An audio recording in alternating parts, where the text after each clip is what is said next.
Salam saudara-saudara yang terkasih, selamat berjumpa kembali di channel pelayanan ini. Senang sekali kita akan bertemu di dalam satu topik tema yang sangat luar biasa, yaitu sukacita karena Kristus.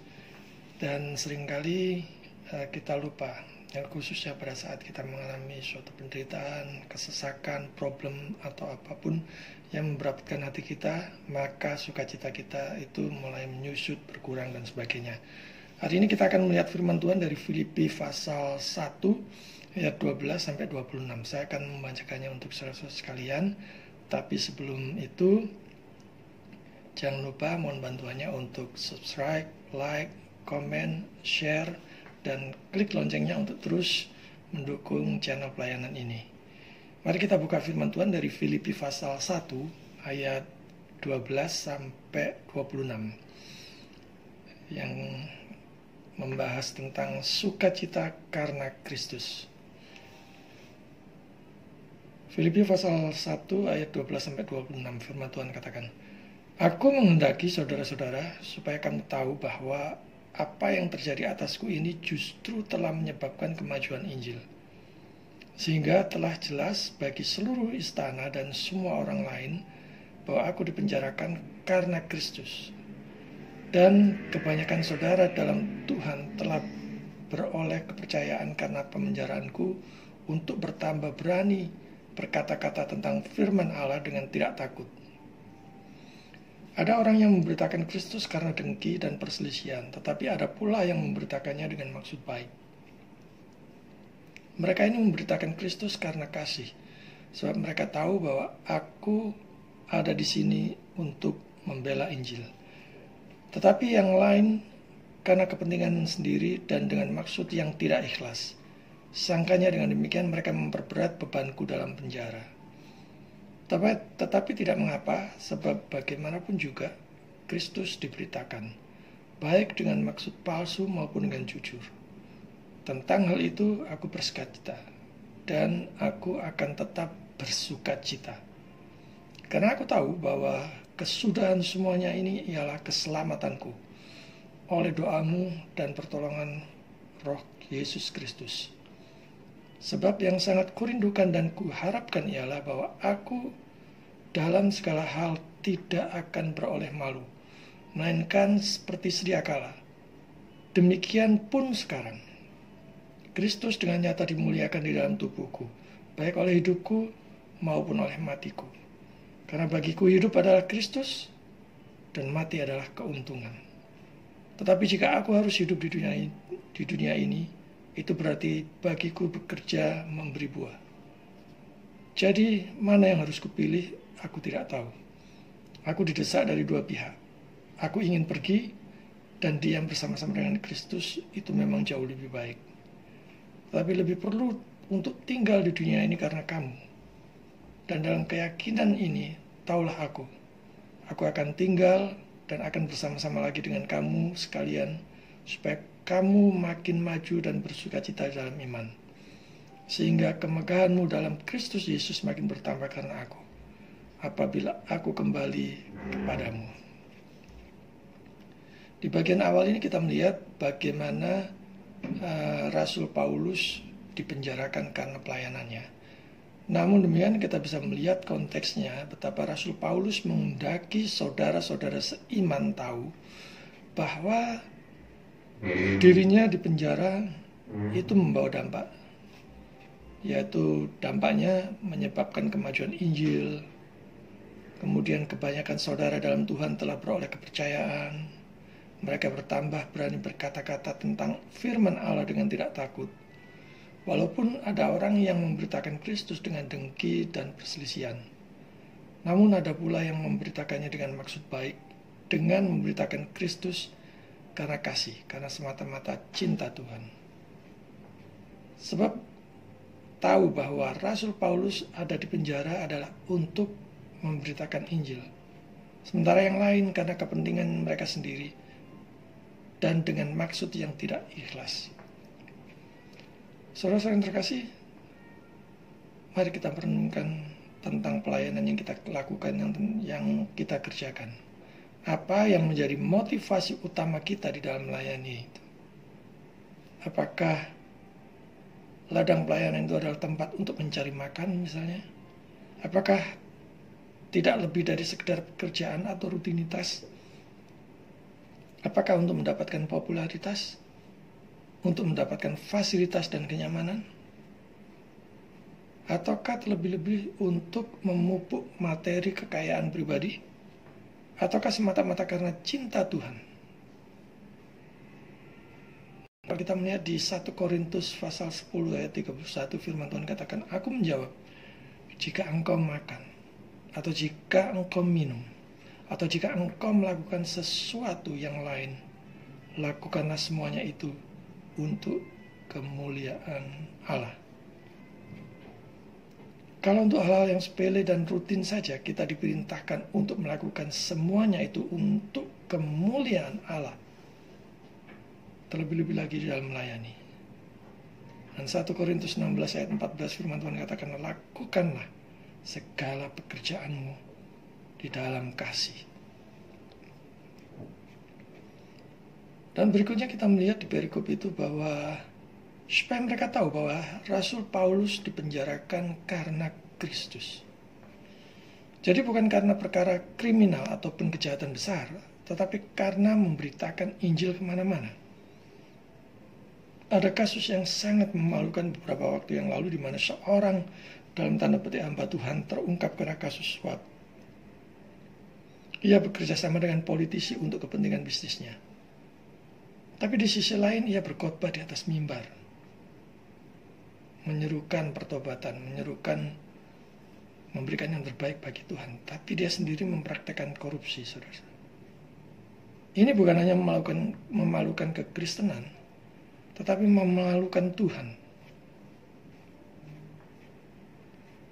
Jadi apapun yang terjadi terhadap Rasul Paulus di sini, kalau kita melihat konteksnya, itu adalah untuk meniadakan sindiran yang dilakukan oleh guru-guru palsu dan orang-orang lain dari penderitaan Paulus, dan untuk menghalangi penghiburan yang ramah dari kabar gembira yang dia bawa, dan untuk mencegah orang-orang yang mematuhi kebenaran. Kita melihat dengan jelas bahwa rantai besi yang membelenggu Rasul Paulus di dalam penjara, karena di jalan Kristus itu lebih merupakan kehormatan baginya, bahkan ketimbang di istana kaisar, atau di ruang penjara, ruang pengadilan, ketimbang emas yang berkilauan yang orang lain mungkin dengan ambisius mengejarnya untuk memakainya.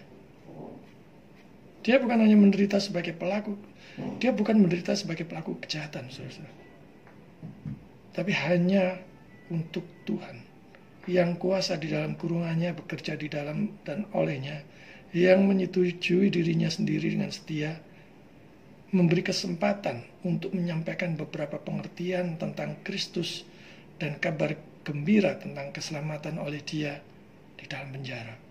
Jadi dengan dia di penjara, dia bisa memberitakan Injil, dia bisa mengajar, dia bisa mempengaruhi orang, dia bisa menyampaikan pengertian tentang siapakah juru selamat itu.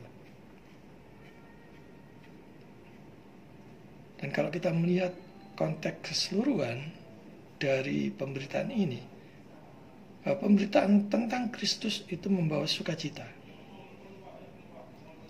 Apa yang terjadi pada Paulus telah membawa kemajuan pemberitaan Injil.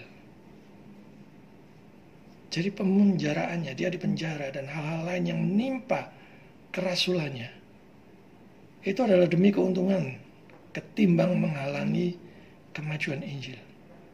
Itu untuk meningkatkan pertumbuhan ketimbang mengurangi gereja, dan memiliki kesempatan untuk bisa dengan bebas mengajar hal-hal tentang siapakah juru selamat, siapakah Kristus itu. Dan bagaimanapun Kristus diberitakan baik dengan maksud palsu maupun dengan jujur, dia bersukacita. Dan dia akan tetap bersukacita, dikatakan di situ. Aku bersukacita dan aku akan tetap bersukacita karena keselamatan di dalam Kristus dengan pertolongan Roh Yesus Kristus. Sehingga orang-orang Filipi tidak perlu berkecil hati, namun terhibur, seperti orang-orang Korintus.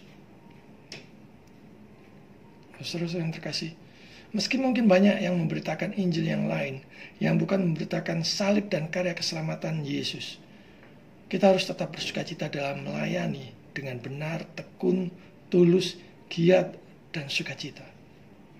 Meski mungkin mereka hanya memberitakan yang enak-enak saja dengan motif untuk kepentingan keuntungan diri sendiri, kita tetap harus bersukacita karena Tuhan masih mengarahkan kita untuk melayani dengan baik dan benar. Dan kita tidak perlu iri terhadap orang-orang yang dalam tanda petik kelihatannya seperti diberkati, melimpah, dan sebagainya. Sebab kita pun yang melayani dengan tulus, dengan ikhlas, dengan giat, dan benar, kita pun mendapatkan berkat. Saudara yang terkasih, seorang pemain bola yang lama di bangku cadangan lebih memilih bisa bermain penuh di klub yang tidak terkenal atau level lebih rendah daripada jadi cadangan abadi di klub besar. Nah, sebagai orang yang mengaku percaya, yang sudah ditebus, apakah saudara hanya berdiam diri seumur hidup dan tidak melakukan apa-apa bagi Tuhan? Saya mengajak saudara-saudara yang terkasih sekalian, mulai hari ini masuklah dalam pelayanan, kerjakan penginjilan, dan mulailah memuridkan komitmen satu orang kepada siapa saudara bisa memberitakan Injil, kepada siapa saudara bisa menceritakan siapa Yesus, siapa Juru Selamat itu. Kalau saudara belum bisa, saudara bisa berkorban dengan ikut pelatihan penginjilan, membeli buku-buku rohani, membeli traktat, ikut seminar-seminar, ikut kelas-kelas teologi dan sebagainya, supaya bisa mengerjakan amanat agung dengan penuh sukacita dan berkobar-kobar seperti Rasul Paulus. Dia di dalam penjara pun dia tetap memberitakan Juru Selamat. Jadi dikatakan di situ, digambarkan betapa kerinduan Paulus untuk menyatakan kemuliaan Kristus di dalam segala hal. Sebab yang sangat kurindukan dan kuharapkan ialah bahwa aku dalam segala hal tidak akan beroleh malu, melainkan seperti sedia kala. Demikian pun sekarang, bahwa Kristus dengan nyata dimuliakan di dalam tubuhku, baik oleh hidupku maupun oleh matiku. Nah, apakah saudara sekalian, kita semua sekarang ini juga mempunyai kerinduan yang sama seperti Rasul Paulus? Apa yang menjadi kerinduan saudara saat ini? Apakah juga memiliki kerinduan yang sama, yaitu supaya Kristus dimuliakan dalam segala hal? Di kantor, di rumah, di meja makan, di komunitas bisnis, di dalam pelayanan, dan di mana saudara ditempatkan oleh Tuhan, di dalam segala aspek hidup ini. Untuk rindu selalu bahwa Kristus dimuliakan. Dengan menjadi teladan yang baik, berani berkorban, tidak korup, tidak memeras, tidak curang, tidak kikir, tidak ngaret, penuh kasih dalam pikiran, perkataan, dan perbuatan, dan sebagainya. Rasul Paulus katakan, tetapi jika aku harus hidup di dunia ini, itu berarti bagiku bekerja memberi buah. Apakah kita sudah berbuah? Kalau sudah, apakah buahnya itu baik? Apakah buahnya itu manis? Apakah membawa orang pada Kristus ataukah membuat orang lain menjadi malu, takut ikut Yesus?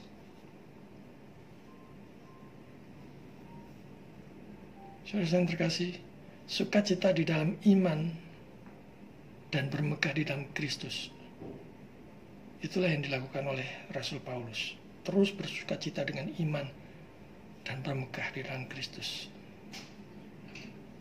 Dikatakan di sana, aku akan tinggal dan akan bersama-sama lagi dengan kamu, supaya kamu makin maju dan bersukacita di dalam iman. Jadi Rasul Paulus bahkan di dalam penjara sekalipun, dia memberikan motivasi, dia terus memberikan semangat bagi orang-orang yang di luar sana untuk tetap bersukacita dan tidak memikirkan dia. Dikatakan di situ, dilanjutkan, sehingga kemegahanmu di dalam Kristus Yesus makin bertambah karena aku. Rasul Paulus rindu sekeluar dari penjara nanti untuk kembali dengan mereka, untuk menyatakan sukacita dengan iman dan bermegah di dalam Kristus, memberitakan Injil kemana-mana. Dan itulah sukacita orang percaya. Apapun resikonya, yakin Tuhan beserta, yakin Tuhan memelihara. Dan ini yang harus kita tiru, yang harus kita contoh dari Rasul Paulus. Untuk terus giat berkobar-kobar bagi Tuhan di dalam kondisi apapun, termasuk di saat pandemi seperti ini, di mana ada begitu banyak kesulitan, problem, kesukaran datang bertubi-tubi, termasuk kepada orang percaya. Percayalah, kalau kita tetap melakukan yang terbaik bagi Tuhan, Tuhan tetap memelihara kita, tetap menjaga kita. Tidak ada yang perlu kita takutkan, kita sangsikan dari cinta kasih Tuhan terhadap kita. Sukacita pelayanan di dalam Kristus tidak bisa dibendung oleh apapun, termasuk risiko yang hanya bisa memenjarakan tubuh. Ya, kita lihat ada banyak kesaksian bahwa orang yang memberitakan Injil, bahkan orang yang beribadah di rumah, dipersekusi, disuruh keluar, disuruh berhenti. Itu tidak akan bisa memisahkan sukacita orang percaya yang sudah ditebus oleh Juru Selamat. Sekalipun mungkin banyak rumah ibadah yang harus ditutup, dipaksa tutup sekalipun, itu juga tidak akan mungkin bisa memisahkan sukacita orang yang sudah ditebus, orang yang sudah diselamatkan di dalam Kristus. Karena sukacitanya adalah keselamatan yang sudah didapat melalui Juru Selamat. Tetapi hati dan jiwa orang percaya itu terus giat dan berkobar-kobar bagi Tuhan. Maukah saudara mulai hari ini berkomitmen untuk mengerjakan amanat agung, memberitakan Injil, dan memuridkan sampai orang lain itu juga bisa mengerjakan seperti yang kita lakukan untuk kemuliaan Kristus, dan terus bersukacita karena Yesus. Tuhan memberkati saudara.